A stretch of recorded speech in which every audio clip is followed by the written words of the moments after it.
This is crazy, y'all. Greatest player of all time. She's here. You're gonna get a masterclass from her, Anna Leigh and her coach, Leigh Waters, aka her mom, on 6 key parts of the game: the serve, third shot decisions, attacking, counter-attacking, drilling, and overall mindset for becoming a great player. And make sure to subscribe to the channel and hit that little notification bell. It will inform you when new videos post. We have more pros coming on, like Augie Guh talking decision-making, Patrick Kofka talking third shot drives, and Zane Navratil talking about how to turn your serve into a weapon. Those are coming soon.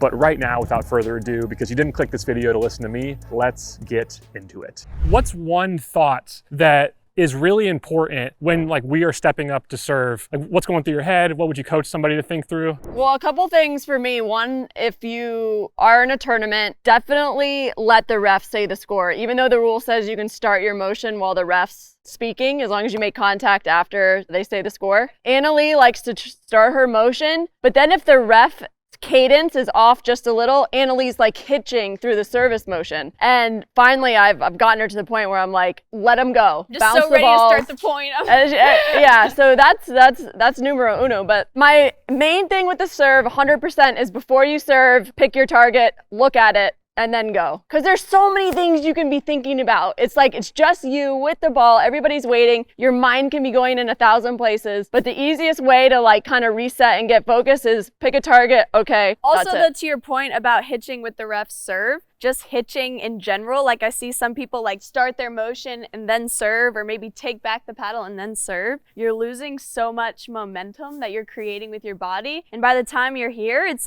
basically all arm, because you've lost all of the momentum. Could you show maybe one example of each? I actually used to serve a little bit. I'd go here, and then I'd go here, and then I'd serve. Oh, interesting. And it's so hitchy, and you're losing so much momentum. So now I'm.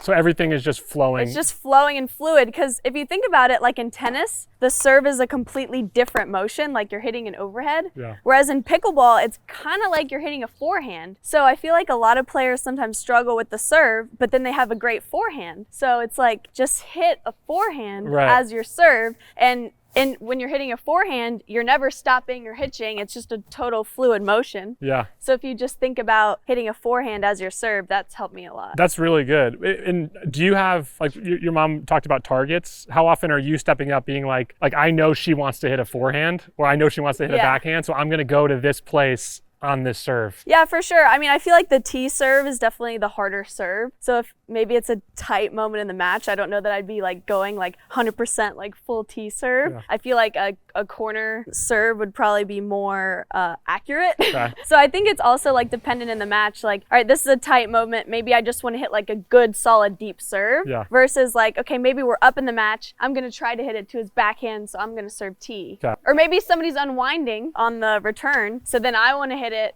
as far or as deep, over here, so that, off the court, so they have to run completely across the court. Yeah. I'm not going to serve T if they're unwinding, because then they're already basically on the other side. How much do you think about, will you communicate that with your partner? Hey, they're unwinding, I'm going wide, or? I'll just be hey, they're unwinding, pressure this return. Yeah. Not necessarily tell them where my serve's going. Yeah. Leigh, any additional thoughts that come to mind on serves? I would just say, for people that are practicing serves, it can be a little boring and monotonous. And so really the best way is to get some targets out, place some targets, and play a little game with yourself. Or if you have a practice partner, playing little games against yourself, trying to hit targets. That's what we do. And it's really the best way to stay focused. And sort of then when you get into your rec play games or your match play, you're oh, I can see the red target in that corner. I can see the green target. There was one tournament where we really focused on serves, in practice. And I was thinking red.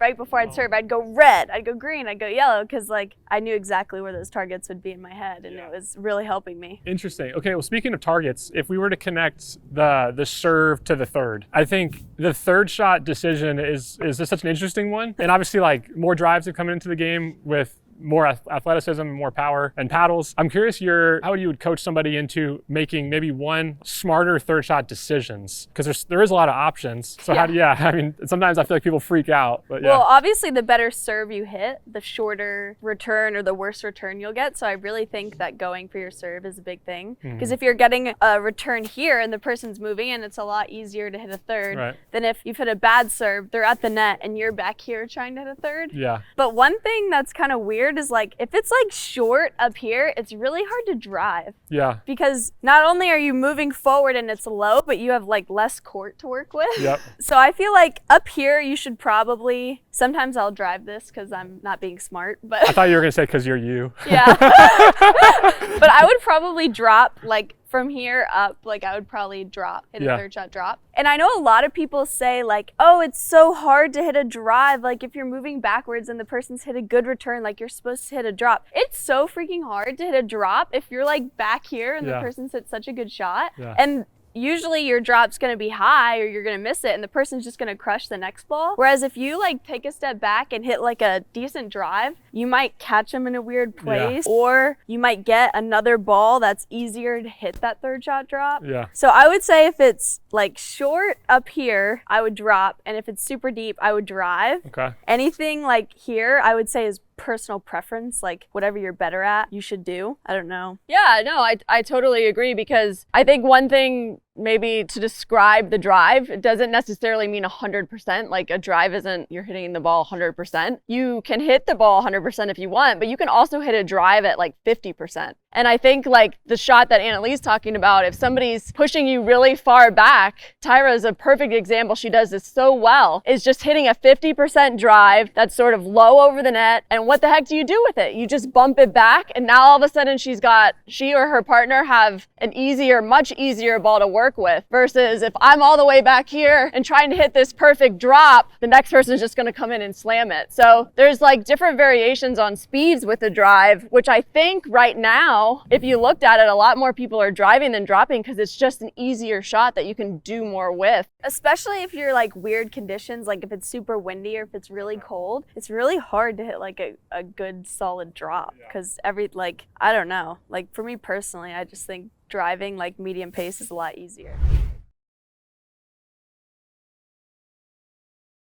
That's the wind one is, real quick side note on that, do you have a preference to into the wind, against the wind? I feel like that's a question people ask. It kind of depends on the event. Okay. And it also depends how like bad the wind is. Yeah. So like if it's super windy, it's really hard to be against it. Yeah. Because like, I don't know, so there's been some crazy winds on the tour that's just like impossible to like make it over the net because it's so windy. But if it's like a little bit, I'd probably rather be against it, because then you can really swing out. Singles might be a little different, just because if somebody's hitting a really good approach shot and you're against the wind, it's tougher to pass. Yeah. But at the same time, on your ground strokes, you can swing out. So there's kind of pros and cons to both when it's like a little windy, but when it's like crazy windy, I think being with it is better. Yeah. Different take or the same? Oh, yeah, I agree. I mean, I think with the paddles now, it's a lot easier to be with the wind because you have so much more spin to work with. And plus you have the power. So when you're with the wind, it's tough to counter that power. So you've got the wind and these paddles coming at you. So, I mean, I think recently we've been trying to like stay with the wind. With the wind. But it's weird because like if you choose to start with on the bad side, then you're like, all right, let's just try to win this game so that when we finish, like let's say we have like a 3-gamer, we're finishing on the good side to maybe come back. But then you also have like, or should we start on the good side so we win the first game and maybe like then they're defeated, and like don't want to come back. So there's definitely two different sides. So it's like, even if you know the like which way you like the wind, it's still like a decision. Like that's maybe also when you look at your opponent and you're like, do they fight? Like, or like, you know what I mean? It's like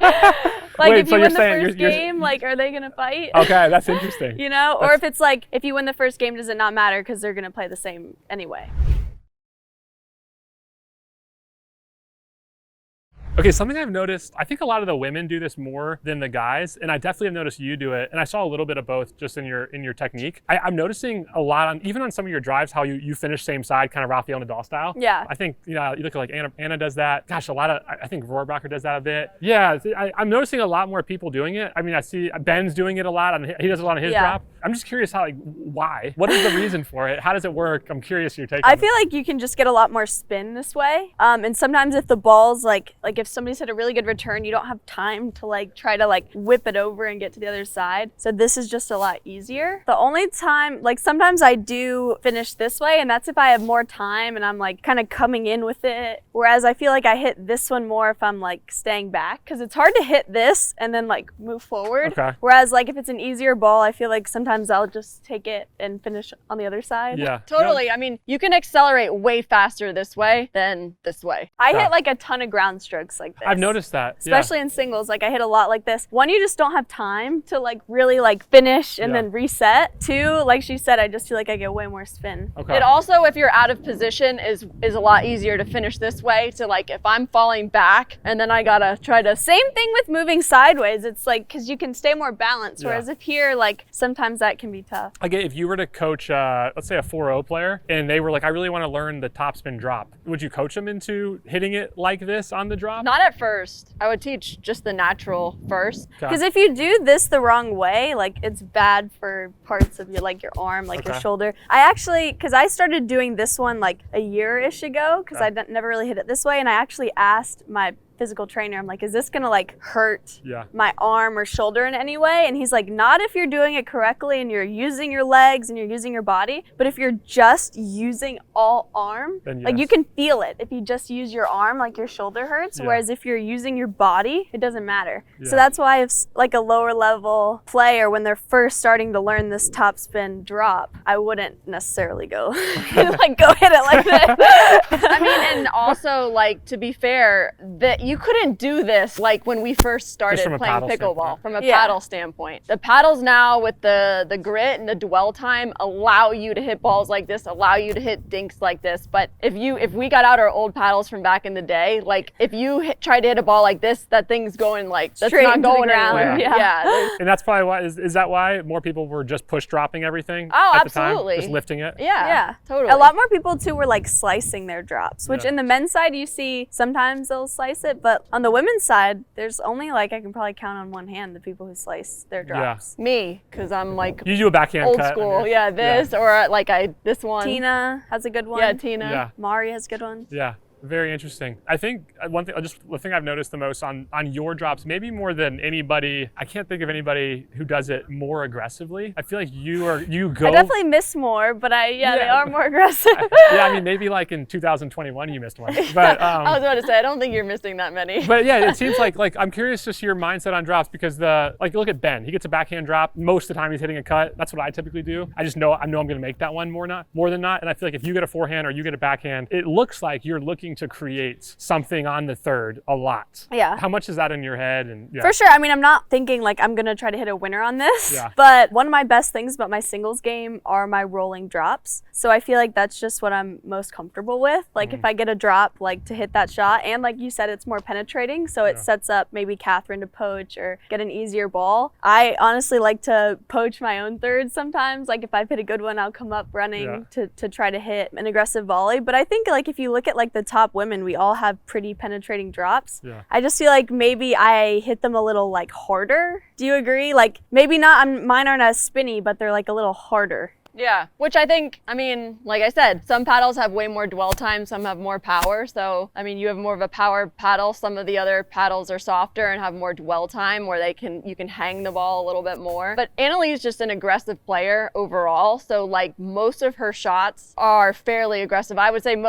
I think she dinks very aggressively as well. I mean, you're not seeing her just like bumping deep. Any shot that I hit, I'm always trying to set up a ball that I can be aggressive on. Especially like if I've hit a good serve, like I'm trying to hit the third so that they're hitting it here. Not like when they get up here. Whereas if you hit like a loopier drop, they could just run in, and then take it. Whereas if you hit more of like a drive drop, kind of like in between, like rolling singles drop, you give them way less time to get to the net. Okay, so with that, like you're trying to create advantages, you're trying to hit penetrating shots. You mentioned it earlier, like a pickleball IQ standpoint. Are there just like patterns in your head that if I hit it here, it's likely to go here, or I want to try to hit it to this player's foot because I know they're going to do this? How conscious are you in the moment of where you're hitting a shot, and maybe more importantly, why you're hitting it there? Yeah, for sure. I mean, this also comes down to really knowing your opponents. Like, I really know who I'm playing. So maybe there's a team that like, if you drop middle, they're confused, or don't drop here because they're really good at, like, Edda's super good at flicking on her backhand, so maybe I'm going to stay away from, like, dropping there because I know she's going to flick it. But also maybe she's moved to the middle, so then you go there to go behind her. So there's definitely, like, many ways to think about it. Also, if somebody's just returned, they're coming in, so that's probably a better place to hit your third than the person who's just standing at the net, like, who isn't running, isn't moving, just waiting for a shot. But it's also, like, what's your best shot? Like, is my best third a forehand cross-court roll, or is it a drive down the line, you know? So I think you got to think of strategy, like your best shot, and then you also have to think of their weaknesses. In order, I'd probably go your best shot, strategy, and then their weakness, like in that order. Yeah, because if your best shot can exploit their weakness, you win every time, and you don't need any of the other jazzy stuff. You don't need that much of a strategy. Sometimes, like, your strength feeds into their strength, and that's where you have to be a little bit careful. Like, I love to speed up my forehand, but if I'm going to speed up my forehand and that your best shot is the forehand counter, well, I'm not going to sit there and speed up every single ball, because now you're a happy camper. So there is a little bit of starting with your best shot. If that's not working, if they're taking that away from you, then you got to go to plan B and say, okay, now how can I better exploit their weaknesses, even if it's not my number one strength? That's where it seems like chess comes in a little bit. No, it's for sure. Like, during a point, like, I'm like, all right, like, when I get my next ball, I'm going here. Like, the only time that I'm not, like, totally thinking is, like, if I get a speed up ball, it's just kind of like instinct, and then the counter's like instinct. But I'm definitely thinking, like, I can speed this up. You know what I mean? I mean, one thing that I get a lot from, like, amateurs, like, they'll come up to me and they'll be like, oh, I just get so nervous because, like, I don't get a ball, and then all of a sudden I get a ball and I don't know what to do with it. And so, like, the easiest thing to kind of combat that is, first of all, want every ball to come to you, expect every ball is going to come to you. And even when you're off the ball, you should be thinking about what you would be doing with that ball. And that way you're always in the point, you're always expecting that shot, and you're never in this position where you're like, oh, I hope the ball doesn't come to me because I don't know what to do with it. So just really staying in the point mentally, even when you're off the ball, is super important. I mean, we're going to put a motivational track under everything you just said. That was really good.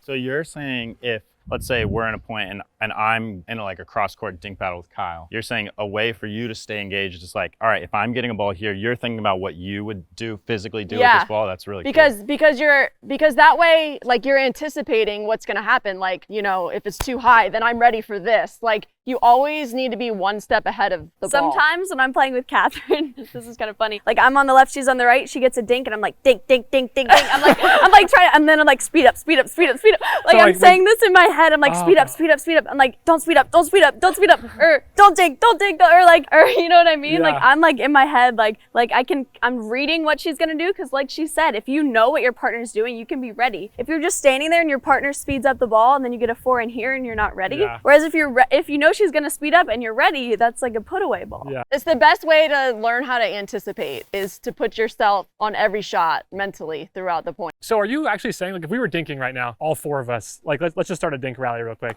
So we're dinking. Are you saying that, like, let's say the ball's like on Anna Leigh right now, I should be thinking at all times, like, what is she doing? What is she doing? Yes. Or like, what might she do? Yes. Versus just hanging out, watching. Okay. And then getting surprised. And then be like, oh, the ball came to me. Shoot. You know? Yeah.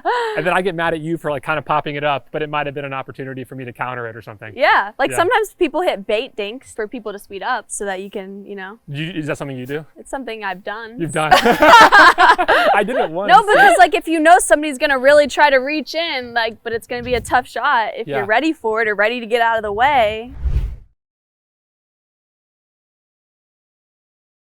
Okay, that makes me think, a lot of errors, in my experience watching amateur play, come from, like, in people's minds, it's like, when can I attack? When can I attack? Can I attack now? Can I not attack now? And they might not have the ability to match their instinct of attacking all the time. And so to your point about if you hit them a bait dink, people are always looking to attack so much because maybe their soft game isn't good yet or whatever. But how do you think about when you attack and when you don't attack? Maybe specifically at the kitchen area. Well, if somebody's like been dinking and been moving, that's a great time to attack them because they're off balance. Whereas if like you've just been standing there and I hit a dink to the person in front of you and they speed up at you, you might just like be ready to counter because you're just standing there and you're balanced, you know, you're ready for the counter. Whereas if you hit me a dink over here and I dink it down the line and he speeds up at me, I'm gonna be like off balance. Yeah, that's interesting. Another point is you can kind of speed up any ball if you get low enough and you hit enough spin. Like it might not be the right decision, but I could speed up a ball down here and just take pace off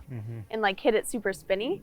So I don't necessarily think you should be like waiting for a ball that's like, oh, can I attack this? Can I attack this? Because you can kind of attack attack any ball if you're doing it correctly. Yeah. I think it's more of, can I attack this ball there where I want to? Or they're moving, so now I should attack. Or, I don't know, their weakness is a forehand counter. This is too low to like hit a forehand counter, but I could hit it to their backhand, so I'm just gonna dink it. Yeah. But that's very like, for a 4-0, I don't know if they're like, like, you know, like So somebody. Anna Leigh said I can attack any ball. No, yeah, I know. But it's true. Like what if you guys just did just a little kitchen game and Anna Leigh, you actually like told Kyle what you wanted to do or like what you were thinking you should do, and you could debrief it afterwards. Like just think that one, speed up. Sure.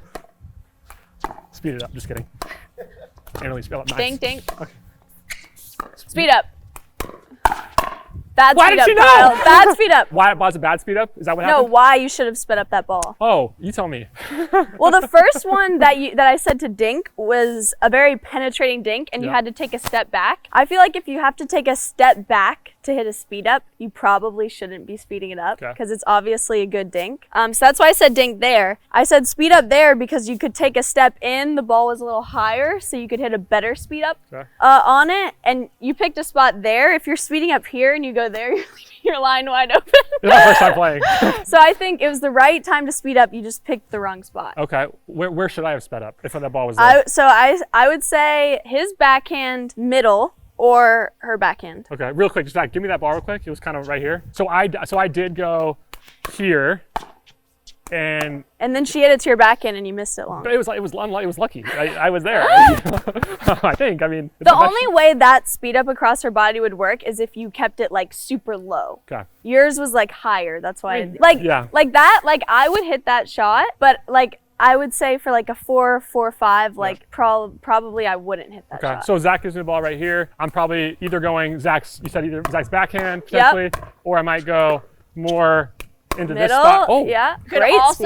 You could also come right at me, especially like if you've noticed during rec play that I'm not the greatest at sliding. I'm not reading the speed up very well. Like to take a ball and just speed it up right body, pretty tough. Right in between the eyes, Kyle. Okay, so let's go again. So if you get one that you want to speed up, you speed it up. But if there's one that I'm going to speed up, tell me. Okay. And we'll do that same thing again. Preferably you don't speed it up though. Speed up. You're on your back foot there. Okay. What kind of happened there is I made a bad decision because I should have been on the line and hitting that out of the air because it was an attackable ball. But because I let it bounce, I definitely shouldn't have sped it up once I had taken that step back. So I'm kind of like, okay, I lost the opportunity. Yeah. I'm going to not be mad at myself and speed up the ball to try to make up for it. I'm just going to dink it back. And then because I hit a penetrating dink, I then stepped on the line and then got the ball out of the air. That is a crazy. So it's kind of like, I've lost the opportunity. Let's get another opportunity and keep going. You know what I mean? I mean, I think everybody watching this video has been there, being like, oh, I missed it. Now let me take a speed up because I should have taken it. Yeah. And this is like, oh, shoot, that was a terrible ball. Yeah. Let's go again, yeah. Good. Dink, Dink. back foot. Speed up. Nice. Why'd you tell me to speed that one up? Even though you had to move for it, it was kind of a higher, loftier ball. Okay. And I could tell that because he had hit this dink, he was moving here, but she was kind of moving here too. So I was like, all right, speed up. Because they were both moving. So no matter where you hit it, somebody was going to be off balance. You knew how were you paying attention to what they were doing? You just saw it. Because I was looking out of the corner of my eye. Okay. Like my right eye. How much, Side eye. She was side eye in the middle of the point. How much, so you recognize the movement, but how much are you paying attention? I mean, of course, like who you're playing matters on how they like to counter, but how much are you paying attention to in that moment what they're doing? You want to be paying attention, but if you're the speed up person, I don't think you should really be paying attention to that because if you're like looking at them and the ball's here, I think watching the ball is way more important. Yeah. But because this is never going to happen in a match where I can tell you to speed up like that, but because if you want to partner up next year, we can partner up next year if you want. Find out. It's not a hindrance. But like because I saw them, I That's right. knew it was a good time. So Yeah. that's kind of a tough spot because I don't know. Well, this topic just came up recently, and I was actually watching Julian. You guys were there watching the tracking or not tracking, right? And Julian, I don't know if this is always, but when he was off ball, he wasn't looking at his partner, right? So like how much are you're kind of 1 foot in, 1 foot out, kind of watching both? A little extreme because I think you should watch your partner a little bit because if they speed the ball up and you don't see, like how do you know where they've sped it up or where it's going? So I think that's too extreme, but at the same time, like I'll maybe watch her hit the shot, watch Catherine, watch Ben hit the shot, and then I'm back looking at my opponents. And then when I know they're getting a shot, I'll look, they hit the shot, then I'm back looking at my opponent. So I'm not like always looking here and I'm not always looking here. And I'm not like turning my head necessarily either. I'm just, like I said, like using my eyes and kind of tracking that way. I think you need to look at your partner because, like Anna Leigh said, you need to know if this person's going to speed it up. And like what in that scenario that just happened, Anna Leigh is correct. We were both moving because we were over, the ball was over here, then the ball got shifted. So we're both moving. I made the decision last minute to like stay middle because I'm thinking that's the high part of the net. I'm going to give him a little bit of line and I'm going to take the chance that he's coming down the middle. And then he was lucky enough. I wouldn't use that word. But if Anna Leigh weren't looking at Kyle and knowing that he was going to speed up, she has to be ready because let's say that he sped it up where I thought he was going to across the body. My ball is coming right back at her at a very hard pace. Or here where you're not, where I'm gonna have. Or here. But if she doesn't know that he's gonna speed up the ball and he speeds it up here, she's gonna be taken aback in a big way if I counter that ball at her. Whereas if you speed the ball up down the line at me and I'm able to counter, that ball's coming back at you, but she still has to be ready just in case. She might know you're speeding it up, but she probably doesn't know exactly where it's going. So she's gotta, okay, he's speeding up, now I gotta be ready for the counter. So like she's not watching you the whole time you hit it, but she's like, okay, speed up, I gotta be ready for the counter through the middle here, you know? Yeah, for sure. Yeah. What about the flip side? So they're the attackers, because I think I rarely see you get chicken winged. You rarely get surprised or jammed. I mean, it happens to everybody, of course. Like I think it happened to you like a couple years ago or so. But but what are we as the being attacked players? How do we approach this? Because so many people, we had a question like inside of our school, our community, that was like, I start to have this like reflex. I freak out. I back up. I panic. They're coming at me. The bangers. You know? Duh, duh, duh. What's the approach to that so we can get better at that? So I think it's a couple of different things. One, if you're a player who just kind of stands on the line like a Gabe Tardio, who like you can speed it up and he's just gonna like nowhere, like be able to hit it. Yeah. He's not really backing up or necessarily moving his feet a ton. But me personally, like my feet are like always moving. Yeah. I'm never just like standing here waiting for somebody to like speed it up. Yeah. If I can tell you've hit like a little bit of a high dink, I'm gonna take a step back and like be ready for the speed up. And if you've hit a high dink there, I'm probably gonna set up here or be ready for this. If I hit one like to my mom's line. To her forehand, here goes Zach. It's like right here. Yeah, like right there, because it's way harder for her to speed up here than it is here. So you always want to be ready for the shot that's easier to make. So like same thing if you're dinking, like if I'm dinking here, I'm him, I'm going to be ready for like the easy dink here and I'm going to like give you that kind of. Because that's way harder of a dink to make than just like standing here dinking. Yeah. So the same thing goes for when somebody's attacking you. And I think like one of the main things is just moving your feet and like constantly like you've hit a good dink. All right, now I'm on the line. I've hit a bad dink. I'm going to take one step off the line. And I'm not saying like run all the way back here if you've hit a little bit of a high dink. I'm just saying one step, be ready. They didn't speed up. Okay, I'm safe. Or they did speed up. So you would disagree if somebody said you should be standing on the line all the time? The days of staying on the line are gone. And that's due to the paddles. You could stay on the line before because you couldn't speed up, like Anna Leigh said, you could not speed up from anywhere. Like you just couldn't. But now with the paddles, you kind of can speed up from anywhere if you know what you're doing. And so like my comment to an amateur that says, I'm attacked, I don't know what to do, is like beyond what Anna Leigh already said is imagine that every single ball is coming at you as a speed up. You're never surprised that way. She tells me that all the time too. It's coming. Like just know the game has changed and the ball is coming. So every single ball you think it's coming. If not, it's so easy to just hit the dink back. Got to be ready for the attack. And to build on that, back to your footwork, like you're moving forward, backward. Do you split step a lot? Or are you kind of like you move back? I split step before anybody. Like if you dinked her, I'm split stepping. Why? Even if I haven't touched the ball, because she could hit it to me. So I need to be ready to move anywhere. Yeah. Like if here, dink one to her. Okay. Like she could speed that up, so I need to be like split stepping and I'm moving here.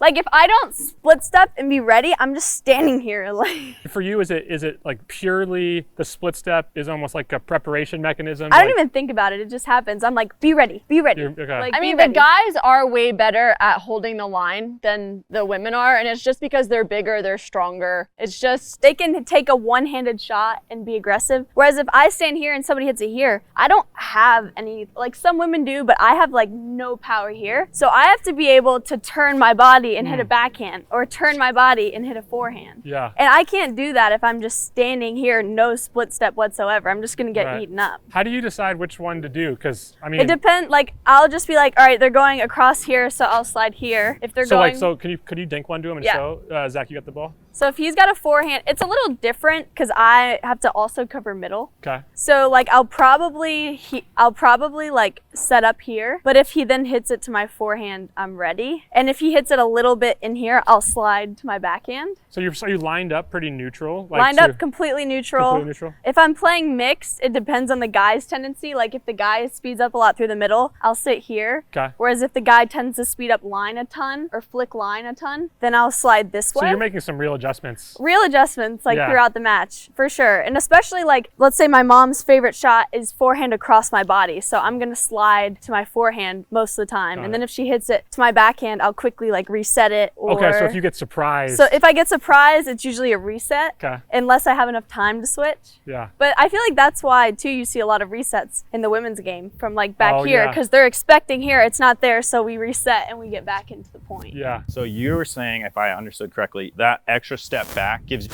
extra time to get to your tui? Is that For right? sure. Okay, that's cool. The tough thing about somebody who likes it to the outsides is maybe you're thinking you're hitting it right to them, but they still figure out a way to hit it. It's because they're sliding. So sometimes you kind of have to guess and be like, they're probably going to slide here, so I'm going to hit a little bit this way. So they like slide into it almost. So you're constantly assessing, like you're going back to the baseline, maybe you just sped one up, it didn't work, or it did work. Yeah. And you're making a mental note, like, okay, clearly that's the spot, or it's not the spot. I'm going to go to a different spot on this next one. Just mixing up your spots, I think, is I mean, I see a lot of people think like if I speed it up and I get burned, I better not ever speed it up again. And I don't believe that at all. I think you should keep trying. And if you keep getting burned, then you should start switching up your spot. But there's also like a tipping point where all of a sudden, just the relentless pressure of being attacked all the time starts to create errors. So if you attack me and I get lucky and you never attack me again, I'm like, thank God they quit attacking me. Like one of the things that we always work on is like at the very start of the match, let's shut down the attacks. Let's make sure we're ready and we shut them down, because so many times it just shuts it down for the whole match. So aggression is a huge part of the game now, and to shut it down early because somebody countered well on the first or second point is just a bad move. if the person's not good at attacking and you're the counter and you know where they're going, it's like pretty easy to counter. It's just if the person's like tricky with your speed ups, which is why if you're the person speeding up, you should try to really mix up your spots and be tricky like that. But some people just don't have certain speed ups. Yeah. So you know they're always going to go here, or it's always going to be 100 miles an hour, so I should get out of the way, or, you know? Yeah.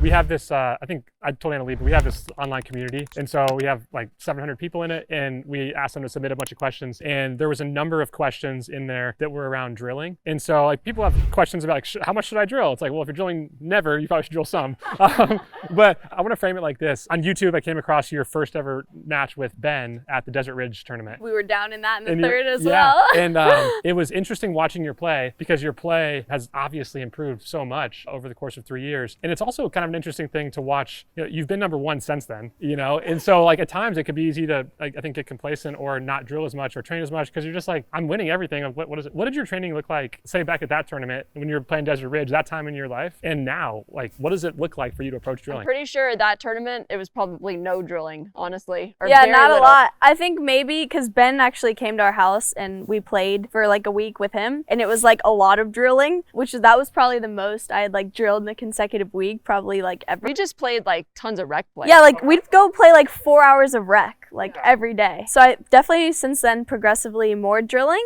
I honestly think like 6 months ago I was drilling too much and not playing enough. Like I was drilling like the whole week and I'd play doubles like one time, or maybe I wouldn't even play doubles. Like I'd just drill, and then I'd get to a tournament and that's like my first game that I've like played and like since the last tournament, and I never got to work on anything in a rec game, or I'd never got to play and remember, oh, this is how you hit a third shot and move in, you know? Because drilling is great, but at the same time it's not replicating exactly what's going to happen in a game. So I think there's kind of like drilling a ton versus playing a ton. It's like somewhere in the middle. I feel like right now I'm probably drilling like 60 to 70% and then playing games like 30 to 40% right now. Because I think there was this thing on drilling where it's like you just need to drill like 90% of the time and just play like a little bit. But I honestly think it's a little more even than people. Well, one of the reasons is because when you're drilling, you're supposed to be working on things, right? And if you don't ever play, you never get to practice using the things that you've learned in your drilling. And you're less likely to do those things in a match if you've never done it in practice. So if you're drilling a forehand speed up and you never play rec games where you get to actually hit forehand speed ups that you've been working on, you're definitely not going to do it in a tournament or a rec game that counts for whatever, because you're going to be too scared. So I think that's where you really need to play those rec games, because you've got to put to use what you've done in your drilling. Even like if we're doing like a drilling like dink to speed up game, I still feel like there's a difference like versus in a match like dinking and speed ups, because there's so much more court you have to cover. There's so many more different variables, like from somebody speeding up at you cross court to like line, like I just feel like practicing even like reaction stuff, like reaction in a game is so much different than like drilling practice. Because you're expecting it in the drill. You know it's coming. You don't always know it's coming, so the reactions are different. Well, is like how much maybe situational drilling do you do versus like I'm just going to hit cross court dinks, or do you go in specifically saying I need to work on this specific thing because I'm not doing it well? Because I think a lot of people are always like, what should I drill? I don't even know what to drill. Yeah. And so you probably have a better idea of what to drill. So maybe what would you coach somebody to focus on while drilling, and maybe what are you doing in your drilling? So personal for me, like after a tournament, I take a couple days off because I'm just so exhausted, and then I'll like slowly get back into it. So like the first day I'm back on the court, I'm hitting like a ton of dinks every direction, and maybe that's the day we work on speed ups, like standing and just hitting speed ups. And then maybe the next day, like I'm hitting thirds and moving in and, you know, doing a little bit more active movement type drills. And then like by the end of the week, I'm like playing a lot of games. So that's how I kind of like get ready for like a tournament. There are days though where like we just work on one thing, the whole practice. We're just working on one thing. And then like Anna Leigh said, there are other days where it's more like movement oriented. So we're working on like cardio and footwork and moving. And then there's other days where it's situational, where we're working on patterns. Maybe we're doing 2-on-1 drills because it's a lot easier to work on patterns when you have another person. We definitely mix it up. We don't spend more time on one thing than we do on something else. Because drilling honestly can be very boring and like, ugh, I don't want to go. People play pickleball because it's so fun, right? And they're like, ugh, I don't want to go drill. But if you're here's an example. Constantly mixing it up. We used to start every drill session with like an insane amount of dinks everywhere that would take like 35 minutes. And then we'd do the rest of our drill sesh. And then like a year and a half into it, I'm like, I don't want to dink anymore. Like, you know what I mean? Like, can we start, like yesterday we started my drilling with ground strokes at the baseline. And like, I feel like most people start drilling by hitting dinks. Like, you don't have to start drilling with like the other day I was working with Christian and we started his practice out with serves and returns. Mixing it up, working on different things. There's so much you can work. There's endless amounts of things that you can work on. Like just doing the same thing over and over isn't all that helpful. Like yesterday we did this like thing where I played for like an hour and a half, then I like worked out, then I like played for another hour and a half, which is like way more than I usually train, but like I'm trying to like really get ready for a tournament, so I did that. But like I just wanted to cover like everything like in that 3 hours or whatever, and like I couldn't. So like this morning, like we finished out with like the rest of the stuff. There's just so much stuff you can work on, and we only worked on something for like 15 minutes each. Like imagine if you wanted to spend more time on it. Like you could do a month of drilling and still have things to work on. Well, okay, if somebody is say a 3.5, 4.0, 4.5, they want to improve, and they're like, I want to get as good as I can, as quick as I can. There's endless stuff to work on. What do they focus on? So I have a very different view of most people, because I feel like most people feel like you need to have the finesse game first. I think you need to have the aggression first, because the finesse game takes time. Like the finesse game is like so nuanced, and it's the most difficult part of pickleball. The scariest part of pickleball for your opponent is the attacks, not your nuanced little dinks. And if you look at tennis players at any level that come into the game, how do they play? They do nothing but attack. They drive and attack, and people hate it. Then the more they play pickleball, the more they dink and the less they attack. There are people that we've seen, and you know, they start coming into the game and we're like, whoa. And then all of a sudden they learn how to play pickleball, and they're like way worse. And they quit attacking, they quit being creative, they Because quit I think that's how you're supposed to play. because they think that's pickleball. So like for me, and I'm an aggression coach, I think you can tell by her and probably Christian that like I teach aggression. I think that's super important, but don't get locked into like learning the dinks and ignoring the aggression. Like the aggression is super important. Like I said, I almost think you should learn it first. You have a similar take? Yeah, well, yes and no. I feel like a lot of people, let's say they're really good at like volleys, but like she said, they can't dink. So like they're going to spend tons of time trying to get their weaknesses better. I also feel like you should make your strengths better. Like if you have an amazing backhand speed up, like why not make it better? You know what I mean? And I feel like a lot of people like, my best shot's the serve, so now I'm going to work on the return. Like you should work on your return, but you should also work on the things you're good at. And I feel like a lot of players sometimes overlook that and just think they need to work on things they're not great at. But it's like, if you could make your strength even better, like that's something you should probably work on too.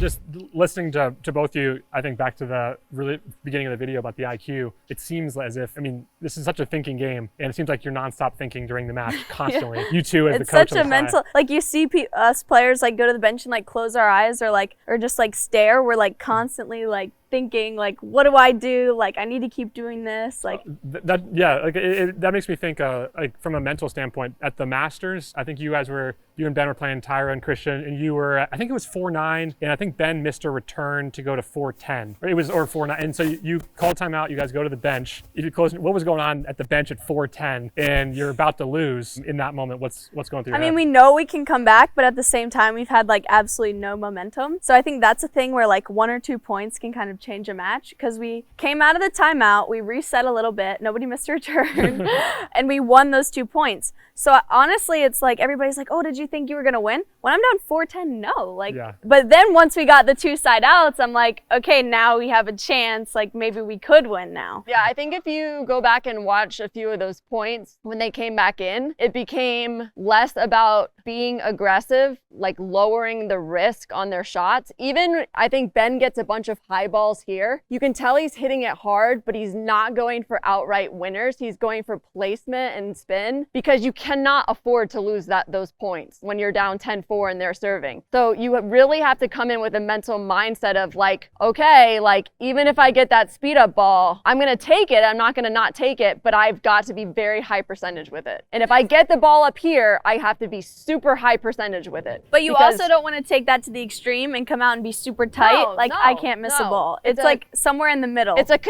our favorite thing is controlled aggression. Like, and like Anna Leigh said, obviously we must have gotten lucky in some points as well to come back from 4-10. Like maybe on some of their match points, like I got lucky on a couple backhands or something, or we got lucky and they made an unforced error that they hadn't made like the whole match. And you kind of take it point by point. Like they just made an unforced error. Like, all right, let's hit it to that spot again. Like make them think. Like, you know what I mean? Yeah. It's just like a bunch of things combined into one. But I think the main thing is just like belief that like you can come back from that. Well, to turn it back to you for a second about the belief, I think you're playing JW in Georgia. I think it was San Clemente. Same score, yeah. And so from your perspective, Leigh, because you've watched it from the side, maybe a 2-part question. What is it about her with this like never quit, can always win? So this is actually a cool match that you picked that one, because it literally was like 10-4 or 10-3. JW and Georgia are serving. They called their last time out, which why you took it at 10 instead of 9, I don't know.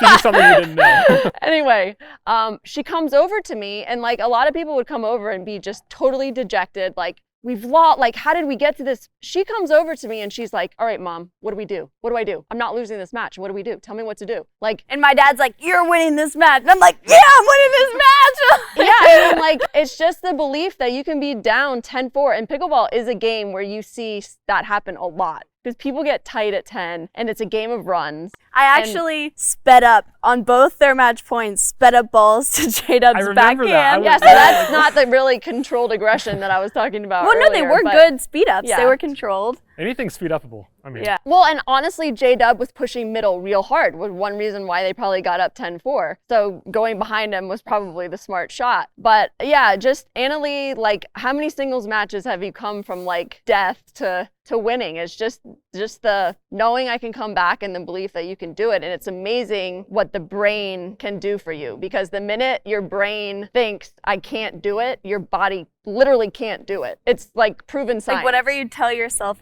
out loud or in your head like means so much. What do you tell yourself? Well, I mean, you hear me obviously on the court. I'm like, come on, fight, you got this. Like, come on, Anna Leigh. Like, even if I miss a shot, like that was the right idea. Like, instead of missing that shot and be like, oh, I just missed a shot, that was the right idea. Like, or like even in the matches that I've lost, like halfway through, I'm like, you're gonna win this match. Like, I'm telling myself that, and I lost the match, but I like was believing that I could still win. So I think it's just like always thinking and saying positive thoughts and never like, oh, I suck, like, oh, I'm gonna lose, like you lose 2 points in a row, throw the paddle, like, you know what I mean? I feel like if you can keep your emotions in check and think positive thoughts, good things will happen. Well, and you get frustrated on court, everybody does. There's a lot of people watching who don't have your skill levels, they probably make more mistakes at times, but like, what would you tell them is like, they make a mistake, can they be, is it okay to be angry for 5 seconds and then just flip back into it? Or? My mental coach says, because sometimes I'll miss a shot and I'll get so upset with myself, and he's like, that's honestly why I started like